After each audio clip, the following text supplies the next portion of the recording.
क्या आपने कभी सोचा है कि आपका दिमाग कैसे काम करता है? हम वही देखते हैं जो हमें दिखाया जाता है और वही सोचते हैं जो हमें सिखाया जाता है। दोस्तों, बचपन में जब मैं 8th क्लास में था, मैंने एक डायरी लिखी थी। तब मुझे लगता था कि मैं सिर्फ एक पुरानी कहानी लिख रहा हूँ, पर आज जब पीछे मुड़ के देखता हूँ तो समझ आता है कि वो सिर्फ कहानी नहीं थी, वो एक साइकोलॉजिकल वार का नशा था जो सदियों से हमारे दिमाग पर छाया हुआ है। हमें बताया गया कि हम पीछे थे इसलिए गुलाम बन गए। हमें सिखाया गया कि वेस्ट ने हमें सिविलाइज्ड बनाया। पर क्या हो अगर मैं आपसे कहूँ कि ये इतिहास का सबसे बड़ा झूठ है? आज इस वीडियो में हम सिर्फ फैक्ट्स की बात नहीं करेंगे, हम उस स्ट्रेटजी की बात करेंगे जिसने एक सोने की चिड़िया को साइकोलॉजिकल ट्रैप में फंसाकर उसकी साइंटिफिक आइडेंटिटी चुरा ली। ये डॉक्यूमेंट्री लंबी होने वाली है क्योंकि सच्चाई 2 मिनट में नहीं समझाई जा सकती। अगर आप में सच जानने की हिम्मत है तो आगे देखिएगा, क्योंकि इस चैनल का नाम है एक्सट्रीम टॉक। यहाँ हम इंडिया की पुरानी तरक्की देखेंगे। सबसे पहले अपने दिमाग से वो कचरा निकाल दीजिए कि हम गरीब या अनएजुकेटेड थे। अंग्रेज़ों के आने से पहले भारत दुनिया का 25% जीडीपी कंट्रोल करता था, यानी पूरी दुनिया की 1/4 दौलत सिर्फ हमारी थाली में थी। हम सिर्फ पैसे में अमीर नहीं थे, हम इंटेलेक्चुअल सुपीरियर थे। जब वेस्ट में लोग रास्ता भटक रहे थे तब हमारे यहाँ नेविगेशन की साइंस थी। जब वहाँ मेडिसिन का नाम नहीं था तब हमारे वैद्य प्लास्टिक सर्जरी कर रहे थे। हम एक ऐसी सुपर पावर थे जो तलवार से नहीं ज्ञान से चलती थी। लेकिन एक सुपर पावर को हराने के लिए आपको उससे बड़ा होना ज़रूरी नहीं है, आपको बस उसकी साइकोलॉजी से खेलने आना चाहिए। और यही करने के लिए समुंदर के रास्ते कुछ व्यापारी हमारी मिट्टी पर कदम रखते हैं। अब खेल शुरू होता है। अंग्रेज जब भारत आए तो वहाँ सेना लेकर नहीं बल्कि ऑफर्स लेकर आए थे। उनका सबसे बड़ा हथियार तलवार नहीं, उनका बिजनेस प्लान था। सोचे, एक शातिर बिजनेसमैन आपके पास आता है और कहता है आपको अपने दुश्मन से डर लगता है, फिक्र मत कीजिए, हम अपनी एडवांस सेना आपको देंगे, आपको बस हमारी फैक्ट्री लगाने की जगह देनी है। ये वही साइकोलॉजिकल ट्रैप था जिसे आज के ज़माने में डेब्ट ट्रैप या सब्सिडरी अलायंस कहा जाता है। उन्होंने हमारे राजाओं का लालच दिया, विदेशी लग्जरी का, नई बंदूकों का और सबसे बड़ा लालच कंफर्ट का। हमने हिफाजत का जिम्मा उनके हाथ में दे दिया और उन्होंने बदले में हमारी इकोनॉमी का रिमोट कंट्रोल अपने हाथ में ले लिया। लेकिन उनका असली मकसद सिर्फ सोना लूटना नहीं था, वो हमारे इंटेलेक्चुअल प्रॉपर्टी चुरा रहे थे। यहाँ एक साइकोलॉजिकल गेम समझिए। अगर आप किसी को गुलाम बनाना चाहते हैं तो पहले उससे ये यकीन दिलाइए कि वो बेवकूफ़ है। उन्होंने हमारी साइंस को जादू टोना का नाम दिया और हमारी ही किताबों से सीख कर अपने नाम से इन्वेंशन पेटेंट करवाया।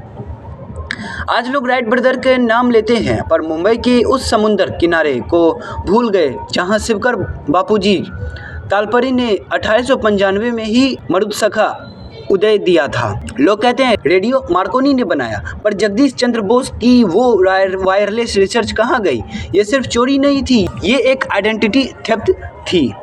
उन्होंने हमारे दिमाग कॉपी किया और दुनिया को दिखाया कि हम अंधविश्वास में जीने वाले लोग नहीं हैं। लेकिन दोस्तों, सिर्फ दुश्मनों को दोष देना आसान है। असली सवाल तो ये है कि इतनी बड़ी सुपर पावर इतनी आसानी से कैसे टूट गई। यहाँ हमें अपने अंदर झांकना होगा। इतिहास गवाह है कि किसी भी घर में चोरी तभी होती है जब उसके दरवाजे अंदर से कमज़ोर हों। हमारे अपने समाज में सदियों से कुछ ऐसी बुराइयां घर कर गई थी जिन्होंने हमारी यूनिटी की जादू को काट दिया था। सती प्रथा, बाल विवाह, जात पात का वो जहर, कास्ट सिस्टम जिसने एक भाई को दूसरे भाई से दूर कर दिया। जब हमने इंसान को इंसान मानना बंद कर दिया तभी बाहर वालों को मौका मिला हम पर राज करने का।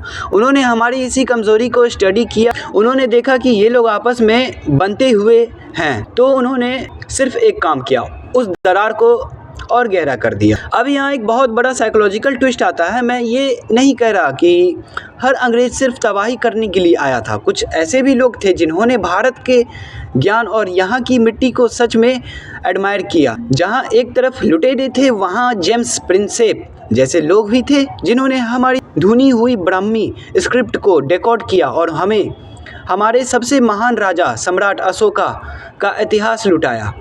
एनी बसंत जैसी महिलाओं ने हमें हमारी आज़ादी के लिए लड़ना सिखाया।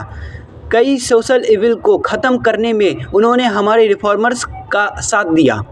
तो ये कहानी सिर्फ हीरोज़ और विलन्स की नहीं है, ये कहानी है उस उलझन की जहां हमने कुछ चीज़ें खोई और कुछ नई चीज़ें सीखी, पर सवाल आज भी वही है, क्या जो हमने सीखा वो हमारी अपनी कीमत पर था? अब आते हैं उस रकम पर जिसे सुनकर किसी भी हिंदुस्तानी का खून खौल जाए। 45 ट्रिलियन। एक रिपोर्ट के मुताबिक अंग्रेजों ने भारत से इतना दौलत लूटी कि अगर आज वो पैसा हमारे पास होता तो दुनिया का नक्शा कुछ और होता। सोचिए, आज जिन विदेशी शहरों की चमक देखकर हम इम्प्रेस होते हैं, उनकी नींव हमारे खून और पसीने से भरी गई है।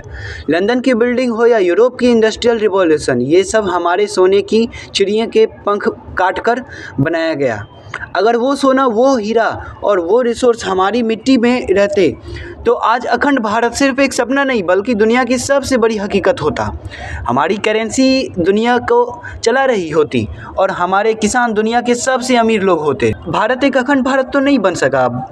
बंटवारे की लकीरों ने हमारे जिस्म के 2 टुकड़े कर दिए। लेकिन दोस्तों, यहाँ एक बहुत बड़ी साइकोलॉजिकल बात है जो मैं आपको समझाना चाहता हूँ। जो हो गया उसे बदला नहीं जा सकता, लेकिन जो आज हमारे पास है क्या वो काफ़ी नहीं है? लूट के बाद भी, बंटवारे के बाद भी और सदियों के गुलाम के बाद भी आज भारत दुनिया की 5वीं सबसे बड़ी इकोनॉमी है। हमने दिखा दिया कि सोने की चिड़िया को पिंजरे में तो रखा जा सकता है, पर उसकी उड़ने की फितरत को कोई नहीं बदल सकता। आज हमारे पास वही साइंटिफिक दिमाग है, वही तरक्की का जुनून है और वही भाईचारे की उम्मीद है। तो दोस्तों, इस पूरी डॉक्यूमेंट्री का निचोड़, इस पूरी डॉक्यूमेंट्री का कंक्लूज़न क्या है? क्या हमें सिर्फ अंग्रेज़ों को कोसते रहना चाहिए? नहीं, असली तरक्की तब होगी जब हम उनसे उनका सिस्टम और डिसिप्लिन सीखेंगे, पर अपने ज्ञान और आइडेंटिटी कभी नहीं खोएंगे। हमें समझना होगा कि हमारा असली दुश्मन कोई बाहर वाला नहीं बल्कि हमारे अंदर छुपी वो सोशल इविल्स है जो हमें बनती है। जब हम जात पात से ऊपर उठकर बाल विवाह और पुरानी रूढ़िवादी सोच को पीछे छोड़कर एक होंगे, तभी हम वापस वही सुपर पावर बनेंगे जिसका सपना हम सब देखते हैं। अखंड भारत भले ही नक्शे पर ना हो, पर अगर हम दिलों से जुड़ गए तो हमें हराने वाला कोई नहीं होगा। दोस्तों, ये वीडियो बनाने में बहुत रिसर्च और मेहनत लगी है। अगर आपको लगता है कि ये साइकोलॉजिकल फैक्ट और हमारी खोई हुई हिस्ट्री हिंदुस्तानी तक पहुंचनी चाहिए तो इस वीडियो को लाइक ज़रूर करें। आपका एक सब्सक्राइब हमारे लिए सिर्फ एक नंबर नहीं है बल्कि वो ताकत है जो हमें ऐसी और गहरी कहानियाँ ढूंढने के लिए प्रेरित करती है।